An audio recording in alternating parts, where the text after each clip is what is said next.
요즘 이상한 일이 일어나고 있습니다. 여러분 주변을 한번 돌아보십시오.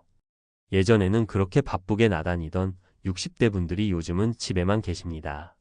친구 모임에도 안 나가십니다. 동창회도 빠지십니다. 경로당도 안 가십니다. 단톡방에서도 조용합니다. 그냥 집에만 계십니다. 처음에는 다들 걱정했습니다. 어디 아프신가? 무슨 일 있으신가? 우울증인가? 이렇게 생각했습니다. 가족들도 걱정했습니다. 친구들도 연락했습니다. 그런데 막상 물어보면 멀쩡하십니다. 건강도 좋으시고 기분도 나쁘지 않으십니다. 오히려 예전보다 표정이 밝으십니다. 이게 무슨 일일까요? 알고 보니 이분들은 아픈 게 아니었습니다. 외로운 것도 아니었습니다.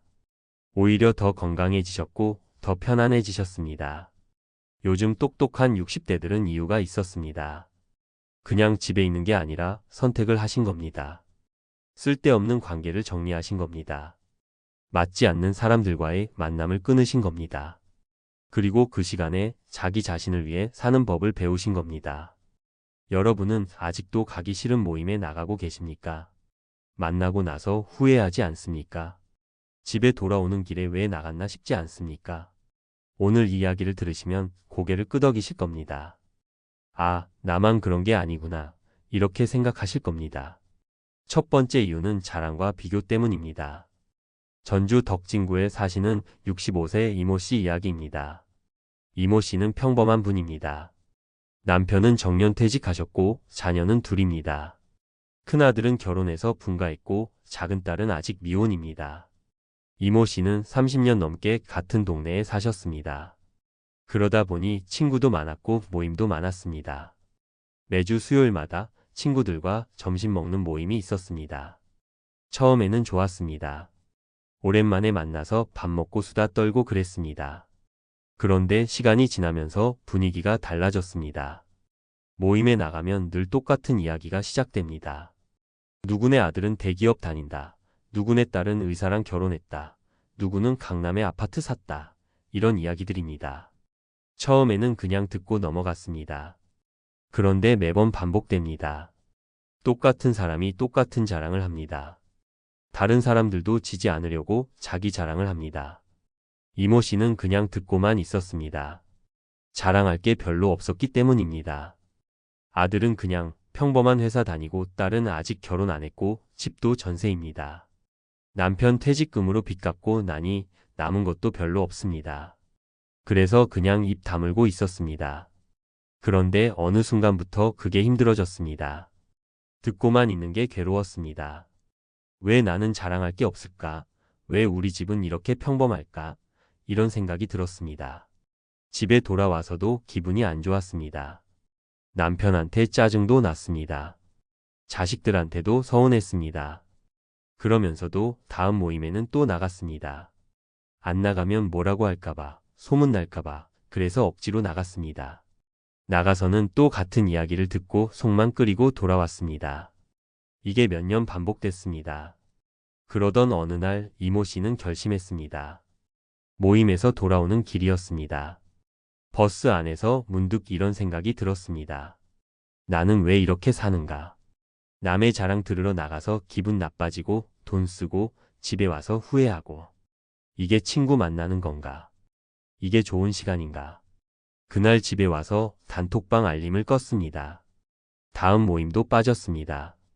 그 다음 모임도 안 나갔습니다. 처음에는 미안했습니다. 친구들이 섭섭하게 생각할까 봐 걱정도 됐습니다. 그런데 시간이 지나니 아무렇지 않았습니다. 오히려 마음이 편해졌습니다. 더 이상 남의 자랑을 들으며 내 인생을 초라하게 느끼지 않아도 됐습니다. 더 이상 비교하지 않아도 됐습니다. 이모 씨는 이제 이렇게 말합니다. 그건 친구가 아니었습니다. 그냥 서로 자랑하고 비교하는 자리였습니다. 진짜 친구는 내가 초라해도 괜찮은 사람입니다. 내가 가진 게 없어도 같이 웃을 수 있는 사람입니다. 그런 사람이 한 명이라도 있으면 그걸로 충분합니다. 여러분도 이런 경험 없으십니까? 모임에 나가면 늘 자랑 경쟁입니까? 듣고만 있으면 기분이 나쁩니까? 집에 와서 후회됩니까? 그렇다면 그 모임은 여러분한테 필요한 모임이 아닙니다. 두 번째 이유는 돈 때문입니다. 대구 수성구에 사시는 67세 박모 씨 이야기입니다. 박모 씨는 퇴직 후에 연금으로 살고 계십니다. 많지는 않지만 부부가 조촐하게 사는 데는 충분합니다. 그런데 모임 나가는 게 문제였습니다. 한 달에 몇 번씩 동창회가 있었습니다. 고등학교 동창회, 대학 동창회, 직장 동창회 이렇게 여러 개였습니다. 한 번 나가면 최소한 5만 원은 들었습니다. 식사비만 그게 아니었습니다. 2차로 카페 가면 또 돈 들고 3차로 노래방 가면 또 돈 들었습니다. 누가 생일이면 돈 걷고 누가 아프면 병문안비 걷고 이렇게 계속 돈이 나갔습니다. 박모 씨는 처음에는 그냥 냈습니다. 친구니까 옛날 정 때문에 이렇게 생각하며 냈습니다. 그런데 점점 부담이 됐습니다. 한 달에 모임비로 나가는 돈이 20만 원이 넘었습니다. 어떤 달은 30만 원까지 나갔습니다. 연금 받아서 생활비 쓰고 나면 남는 게 별로 없는데 모임비로 이렇게 나가니 저축도 못했습니다. 아끼고 싶어서 모임을 몇 번 빠졌습니다. 그러면 친구들이 연락 왔습니다. 왜 안 나오냐? 요즘 바쁘냐? 이렇게 물었습니다. 솔직히 돈이 부담된다고 말하고 싶었지만 차마 못했습니다. 쪽팔려서 가난해 보일까봐 그래서 그냥 바쁘다고 둘러댔습니다. 그러다가 어느 날 통장을 보게 됐습니다. 잔고가 생각보다 적었습니다. 이대로 가면 나중에 큰일 나겠다 싶었습니다. 노후 자금이 더 필요한데 모임비로 다 나가고 있었습니다. 그날 밤 박모 씨는 잠을 못 이뤘습니다. 친구도 중요하지만 내 노후도 중요하지 않은가. 지금 이렇게 돈 쓰면 나중에 자식한테 손 벌려야 하는 거 아닌가. 그런 생각을 하니 무서웠습니다. 다음 날부터 박모 씨는 모임을 정리하기 시작했습니다. 꼭 필요한 모임만 남기고 다 나가지 않았습니다. 처음에는 친구들이 섭섭해했습니다. 전화도 왔습니다. 그런데 박모 씨는 솔직하게 말했습니다. 미안하지만 요즘 경제적으로 여유가 없어서 모임을 줄이려고 합니다. 그렇게 말하니 오히려 마음이 편했습니다. 모임을 그만두고 나니 한 달에 20만 원 이상이 남았습니다. 그 돈으로 박모 씨는 적금을 들었습니다. 병원비도 미리 준비했습니다. 부인한테 맛있는 것도 사줬습니다. 그게 훨씬 더 의미 있었습니다. 박모 씨는 이제 이렇게 말합니다. 진짜 친구라면 내 형편을 이해해 줍니다. 돈 없다고 무시하지 않습니다. 만나려면 공원 벤치에서 만나도 됩니다. 커피 한 잔 안 마셔도 됩니다. 그냥 앉아서 이야기만 해도 좋은 게 친구입니다. 돈 들여야만 만날 수 있는 사이라면 그건 친구가 아닙니다. 여러분은 어떻습니까? 모임비가 부담되지 않습니까? 억지로 돈 내고 계시지 않습니까? 그 돈이면 여러분 자신을 위해 쓸 수 있지 않습니까? 세 번째 이유는 험담과 뒤대기 때문입니다. 인천 남동구에 사시는 63세 최모 씨 이야기입니다. 최모 씨는 같은 아파트 단지에 사는 분들과 친하게 지냈습니다. 일주일에 2번씩 만나서 차 마시고 수다 떨고 그랬습니다. 같은 동네 사니까 이야기할 것도 많았습니다. 처음에는 그냥 일상적인 이야기였습니다. 요즘 뭐하고 사는지, 자식들은 어떤지, 날씨가 어떤지 이런 이야기들이었습니다. 그런데 점점 분위기가 달라졌습니다. 누가 없으면 그 사람 이야기를 했습니다. 누구네 집은 돈이 없대, 누구네 아들은 백수래, 누구는 남편이랑 사이가 안 좋대 이런 이야기들이었습니다. 최모 씨는 처음에는 그냥 듣고만 있었습니다. 끼어들지도 않고 그냥 들었습니다. 그런데 어느 날 깨달았습니다. 내가 없을 때는 나 이야기를 하겠구나. 내 뒷담화도 하겠구나. 이렇게 생각하니 기분이 나빴습니다. 그리고 실제로 그런 일이 있었습니다. 우연히 다른 분한테 들었습니다. 최모 씨가 없을 때 최모 씨 이야기를 했다는 겁니다. 딸이 아직 결혼 안 했다고, 남편이 돈을 별로 못 번다고 그런 이야기를 했다는 겁니다. 최모 씨는 충격을 받았습니다. 같이 차 마시고 웃던 사람들이 뒤에서는 그런 이야기를 했다니. 믿었던 사람들이 그랬다니. 그날부터 최모 씨는 모임이 불편해졌습니다. 웃으면서 대화는 하지만 속으로는 경계했습니다. 이 사람들이 진짜 친구인가? 그냥 심심풀이로 만나는 건가? 이런 생각이 들었습니다. 그러다 보니 모임 자체가 스트레스였습니다. 가도 즐겁지 않았습니다. 오히려 피곤했습니다. 집에 와서도 계속 생각났습니다.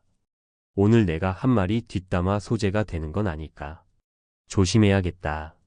이런 생각을 하니 만나는 게 의미가 없었습니다. 그래서 최모 씨는 조용히 거리를 뒀습니다. 모임 횟수를 줄였습니다. 전화도 짧게 끊었습니다.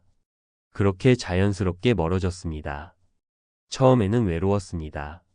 그래도 매주 만나던 사람들이었으니까요. 그런데 시간이 지나니 괜찮았습니다. 오히려 마음이 편했습니다. 더 이상 뒷담화 걱정 안 해도 됐습니다. 더 이상 남 눈치 안 봐도 됐습니다. 말 조심 안 해도 됐습니다. 최모 씨는 이제 이렇게 말합니다. 좋은 사람은 뒤에서 남 욕 안 합니다. 좋은 관계는 서로 험담 안 합니다. 만날 때만 웃고 돌아서면 험담하는 사이라면 그건 친구가 아닙니다. 그냥 시간 낭비입니다. 여러분 주변에도 그런 모임 있지 않습니까? 만나면 늘 누군가 욕하는 모임, 없는 사람 뒷담화하는 모임. 그런 자리에 계속 나가야 합니까? 지금 그 모임 정말 필요합니까? 네 번째 이유는 건강 때문입니다. 부산 해운대구에 사시는 68세 김모 씨 이야기입니다. 김모 씨는 당뇨가 있습니다. 혈압도 조금 높습니다. 그래서 의사 선생님이 규칙적인 생활을 하라고 했습니다. 일찍 자고 일찍 일어나고 식사도 시간 맞춰서 하고 운동도 꾸준히 하라고 했습니다. 김모 씨도 그러려고 했습니다. 그런데 친구들 모임이 문제였습니다. 친구들은 저녁 늦게 만나자고 했습니다. 저녁 7시, 8시에 만나서 식사하고 술도 마시고 늦게까지 놀았습니다. 김모 씨는 술을 못 마시는데 분위기상 조금씩 마셨습니다. 안주도 짜고 기름지고 건강에 안 좋은 것들이었습니다. 집에 돌아오면 밤 11시, 12시였습니다. 그렇게 놀고 나면 다음 날이 힘들었습니다. 아침에 일어나기 힘들었습니다. 몸이 무겁고 머리가 아팠습니다. 혈당도 올라갔습니다. 혈압도 높아졌습니다. 병원에 가면 의사 선생님이 뭐라고 했습니다. 건강 관리 잘하라고, 술 줄이라고, 밤늦게 안 먹으라고 했습니다. 김모 씨도 알고 있었습니다. 그런데 친구들 만나면 또 그렇게 됐습니다. 거절을 못했습니다. 친구들이 서운해할까봐, 재미없는 사람으로 보일까봐, 그래서 억지로 나갔습니다. 나가서는 또 몸 망치고 왔습니다. 그러던 어느 날 김모 씨는 쓰러졌습니다. 친구들과 만나서 술 마시고 집에 오는 길에 어지러워서 쓰러졌습니다. 다행히 크게 다치지는 않았습니다. 병원에 가서 검사를 했습니다. 의사 선생님이 심각하게 말했습니다. 이러시면 안 됩니다. 건강이 더 나빠지면 큰일 납니다. 지금부터라도 제대로 관리하셔야 합니다. 그 말을 듣고 김모 씨는 정신이 번쩍 들었습니다. 이러다 진짜 큰일 나겠구나. 친구 만나려고 내 건강 망치는 게 맞나? 내가 죽으면 친구들이 책임져 주나? 그런 생각이 들었습니다. 병원에서 나오는 길에 김모 씨는 결심했습니다. 이제는 내 건강이 우선이다. 친구보다 내 몸이 먼저다. 그날부터 김모 씨는 저녁 모임을 다 거절했습니다. 친구들이 서운해하든 말든 신경 안 썼습니다. 대신 낮에 가볍게 산책하면서 만나자고 했습니다. 술 마시는 자리는 안 나갔습니다. 늦은 저녁 식사도 안 했습니다. 그렇게 몇 달을 보냈습니다. 건강이 좋아졌습니다. 혈당도 안정됐습니다. 혈압도 정상으로 돌아왔습니다. 아침에 일어나는 게 한결 가벼웠습니다. 몸이 편하니 마음도 편했습니다. 김모 씨는 이제 이렇게 말합니다. 건강 잃으면 끝입니다. 친구 잃어도 살 수 있지만 건강 잃으면 못 삽니다. 내 몸은 내가 지켜야 합니다. 친구 때문에 건강 망치는 건 바보 같은 짓입니다. 여러분은 어떻습니까? 친구 만나느라 건강 망치고 있지 않습니까? 무리하게 나가고 계시지 않습니까? 내일 몸이 아파도 오늘 그 모임에 꼭 나가야 합니까? 다섯 번째 이유는 혼자가 더 편하고 자유롭기 때문입니다. 수원 팔달구에 사시는 66세 정모 씨 이야기입니다. 정모 씨는 평생 사람들과 어울려 살았습니다. 직장 다닐 때도 회식 많이 했고 퇴직 후에도 모임 열심히 나갔습니다. 사람 만나는 게 좋았습니다. 그게 인생의 재미였습니다. 그런데 어느 순간부터 피곤해졌습니다. 사람 만나면 신경 쓸 게 너무 많았습니다. 옷도 신경 써야 하고 말도 조심해야 하고 표정도 관리해야 했습니다. 기분 안 좋아도 웃어야 했습니다. 하기 싫은 이야기도 들어줘야 했습니다. 가고 싶지 않은 곳도 따라가야 했습니다. 그게 다 스트레스였습니다. 어느 날 정모 씨는 아팠습니다. 감기 걸려서 모임을 못 나갔습니다. 집에서 혼자 쉬었습니다. 그런데 그게 너무 편했습니다. 아무 신경 안 써도 됐습니다. 누구 눈치도 안 봐도 됐습니다. 보고 싶은 것 보고 먹고 싶은 것 먹고 자고 싶을 때 잤습니다. 아무도 간섭하지 않았습니다. 아무한테도 설명 안 해도 됐습니다. 정모 씨는 깨달았습니다. 아, 이게 진짜 편한 거구나. 이게 자유구나. 그동안 내가 얼마나 불편하게 살았나. 감기가 나았지만 정모 씨는 모임에 바로 안 나갔습니다. 조금 더 혼자 있고 싶었습니다. 한 주를 더 쉬었습니다. 그 다음 주도 쉬었습니다. 그렇게 한 달을 혼자 보냈습니다. 친구들이 연락 왔습니다. 언제 나오냐고 괜찮으냐고 물었습니다. 정모 씨는 솔직하게 말했습니다. 요즘은 혼자 있는 게 더 편해서 당분간 나가지 않으려고 합니다. 친구들은 이상하게 생각했습니다. 무슨 일 있냐고 우울한 거 아니냐고 물었습니다. 정모 씨는 웃으며 대답했습니다. 아무 일 없습니다. 그냥 혼자 있는 게 좋습니다. 친구들은 이해를 못했습니다. 그래도 정모 씨는 신경 안 썼습니다. 이제는 남이 뭐라고 하든 상관없었습니다. 정모 씨는 혼자만의 시간을 즐겼습니다. 아침에 일어나서 커피 한 잔 마시고 산책했습니다. 도서관 가서 책도 읽었습니다. 유튜브로 좋아하는 영상도 봤습니다. 낮잠도 실컷 잤습니다. 저녁에는 좋아하는 드라마 봤습니다. 그렇게 몇 달을 보냈습니다. 외롭지 않았습니다. 오히려 행복했습니다. 정모 씨는 이제 이렇게 말합니다. 편한 게 제일 좋은 겁니다. 나이 들면 편하게 사는 게 최고입니다. 굳이 불편한 관계 유지할 필요 없습니다. 혼자 있는 게 외로운 게 아닙니다. 불편한 사람들과 있는 게 더 외로운 겁니다. 나는 지금 누구보다 자유롭고 행복합니다. 여러분은 어떻습니까? 혼자 있는 게 불안하십니까? 사람 만나야 한다는 강박이 있으십니까? 한번 생각해 보십시오. 정말 그 사람들과 만나는 게 즐거우십니까? 아니면 그냥 습관적으로 만나는 겁니까? 지금까지 5가지 이유를 말씀드렸습니다. 자랑과 비교 때문에, 돈 때문에, 험담과 티제기 때문에, 건강 때문에, 혼자가 더 편하기 때문에. 요즘 똑똑한 60대들은 이런 이유로 관계를 정리하고 있습니다. 겉으로 보면 외로워 보입니다. 집에만 있으니까 문제 있어 보입니다. 그런데 실제로는 전혀 그렇지 않습니다. 오히려 더 건강하고 더 행복합니다. 스트레스가 줄었습니다. 돈도 아낍니다. 시간도 생겼습니다.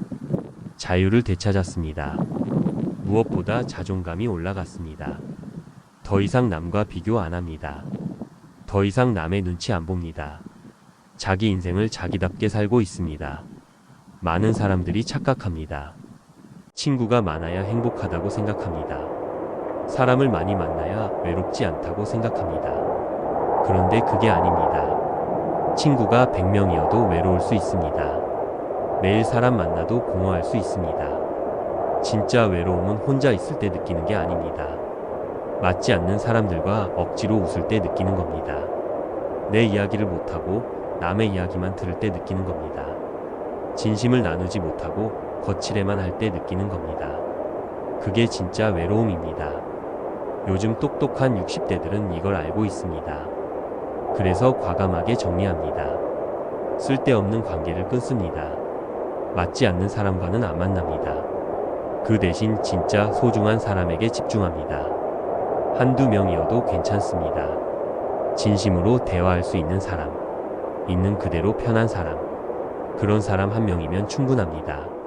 그런 사람조차 없다면 혼자 있는 게 낫습니다. 억지로 관계 유지하느라 스트레스 받는 것보다 혼자 편하게 사는 게 훨씬 낫습니다. 60대의 시간은 소중합니다. 남은 시간이 무한하지 않습니다. 건강도 언제까지 좋을지 모릅니다. 그런데 그 소중한 시간을 쓸데없는 사람들한테 낭비하고 있습니까? 가기 싫은 모임에 억지로 나가고 있습니까? 듣기 싫은 이야기를 참고 듣고 있습니까? 하기 싫은 일을 하고 있습니까? 그게 정말 의미 있습니까? 그게 정말 행복입니까? 한번 생각해 보십시오. 진지하게 생각해 보십시오. 물론 선택은 여러분 몫입니다. 계속 그렇게 사셔도 됩니다. 친구 관계 유지하고 모임 나가고 사람들 만나고 그렇게 사셔도 됩니다. 그게 여러분한테 진짜 좋은 거라면 계속 하십시오. 그런데 만약 힘들다면, 만약 불편하다면, 만약 억지로 하고 있다면 이제는 멈추셔도 됩니다. 그만두셔도 됩니다. 정리하셔도 됩니다. 아무도 뭐라고 하지 않습니다. 여러분 인생입니다. 여러분이 선택하는 겁니다. 요즘 똑똑한 60대들은 자기 인생을 자기가 선택합니다. 남의 눈치 보지 않습니다. 남의 기준에 맞추지 않습니다. 자기가 편한 방식으로 삽니다. 자기가 행복한 방식으로 삽니다. 그게 똑똑한 겁니다. 그게 현명한 겁니다. 그게 자기 인생을 제대로 사는 겁니다. 여러분도 그렇게 사시면 됩니다. 누가 뭐라고 하든 신경 쓰지 마십시오. 이기적이라고 하든 외롭다고 하든 문제 있다고 하든 그냥 무시하십시오. 여러분은 여러분답게 사시면 됩니다. 마지막으로 질문 하나 드리겠습니다. 여러분은 앞으로 누구와 시간을 쓰시겠습니까? 진짜 소중한 사람과 쓰시겠습니까? 아니면 그냥 습관적으로 만나던 사람들과 계속 쓰시겠습니까?